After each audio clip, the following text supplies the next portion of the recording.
You see? All right. Tastes good. And here's how we're going to finish it now to make it taste complete. It tastes really good right now. I really like it. But there's something about the garnishes that I'm going to put with it that are going to make the final taste complete, okay? Now, here we go. Let's say I'm going to serve this family style. I can put this in a bowl. But because it's dry enough to stand up on a plate, I can also serve it on a plate, okay? Which is what I'm going to do for you in this case. So we're going to take the puree.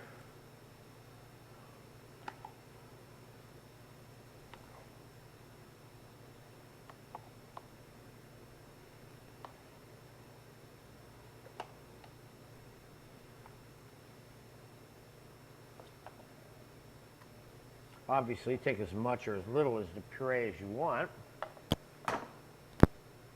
Now I'm going to take the carrot that I cooked but did not puree, but that is completely tender, and we're going to slice that up.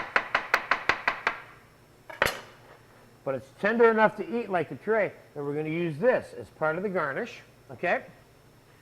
And now we're going to take our candied pecans here, which are now nice and crispy. We just made these for you in a different lesson from this class on vegetables.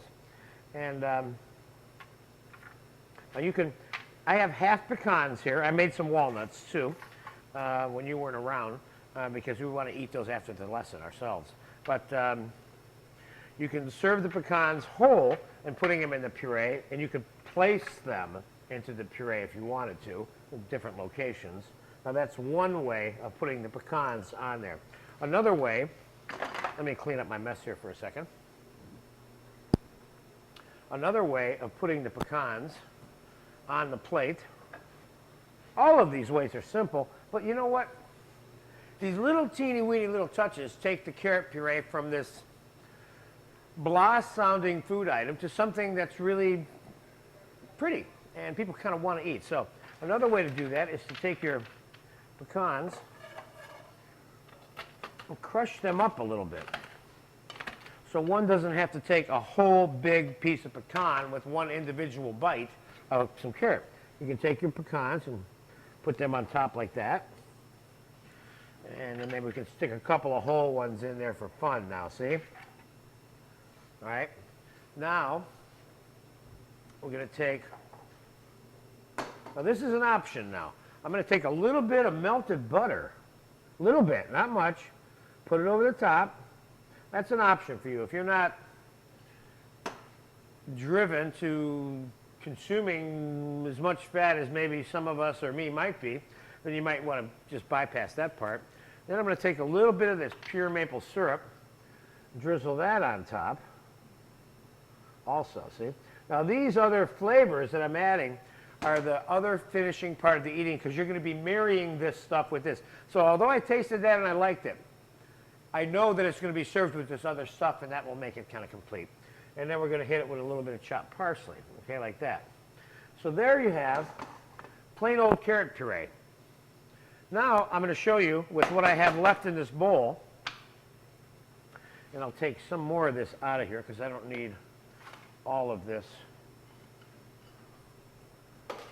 to show you how to make the coulis and what the definition of the coulis texture is. So we're going to take the puree that's on this plate here, and we're going to put it back on here, and we're going to add some liquid to it. In this case, let's add a little bit of cream.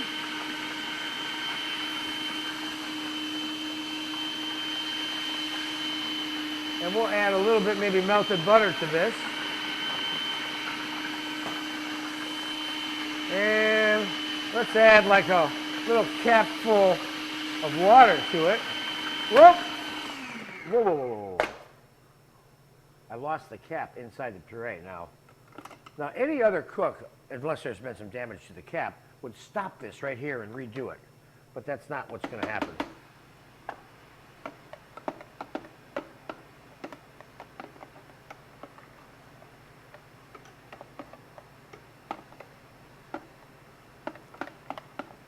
Well, guess I have to find it first, don't I? Where is the thing?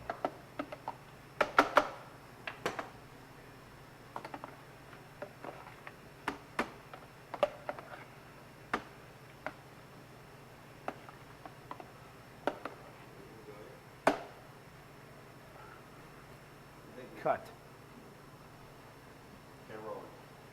You know, just when you think you're pureeing the bottle cap, look at it, it's stuck inside the cap, unblemished. For purposes of this demonstration, and like I said before, any other cook, and by the way, I gotta get the toast out of the oven for this thing before it's burnt, and it looks really, really good right now. And we're gonna use that for garnish on the carrot puree, but first, we're gonna finish off making the coulis and showing you what that's all about.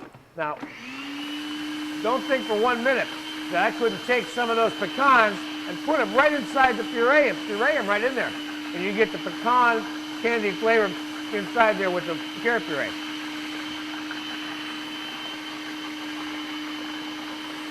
Boy, that bottle capping. Let's see if I can do that again without dropping the bottle cap inside this time.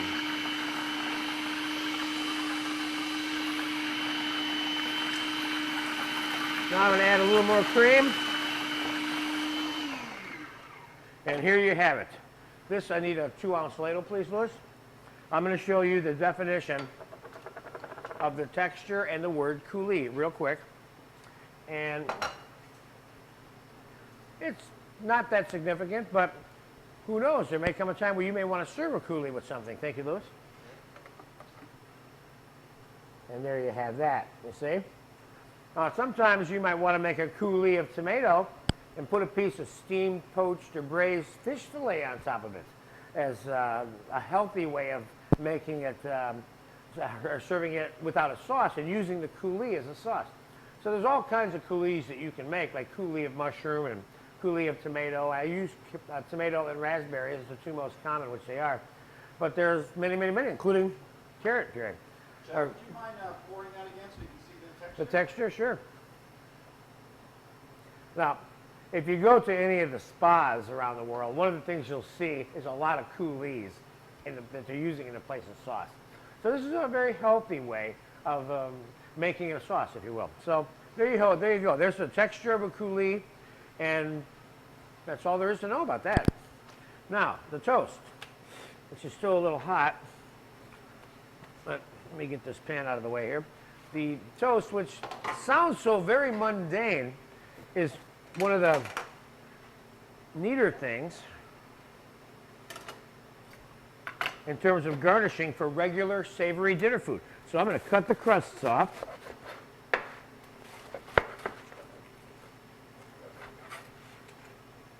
Because they're kind of tough, and you want something that's kind of soft and pretty.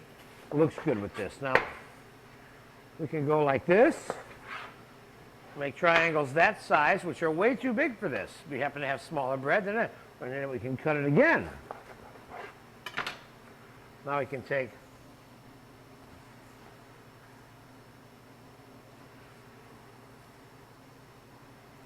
and put a few little toast triangles around there. And you got a kind of like a whole nother animal now all of a sudden, okay? A little more parsley there, and voila. All right, so there you have it. How to make a puree. You like that, don't you? You didn't think the carrot puree was going to look that good, did you? I'm very happy with it, and I always am. This is something that I learned early on in my French training, almost 40 years ago now, I'm sorry to say. But that gives me the opportunity to pass this on to you now. And I remember the day I made my first carrot puree 40 years ago in school, and it was great. But I must say, mine looks better than the one they did at the school I went to, and it was a darn good school. So you have some carrot coulis, C-O-U-L-I-S, which is the definition of the texture that falls between puree and sauce. And we have puree of carrot. Enjoy it, and remember, all of the other vegetables that can be pureed, some you can and you cannot. Like mushroom, for example, is 90% water. You can puree it, but there's a lot of drying involved in this one, you know. So you want to pick something that has a little body or a little starchy, you know. Anyway, enjoy the world of purees, and I hope you enjoy this one if you get a chance to make it.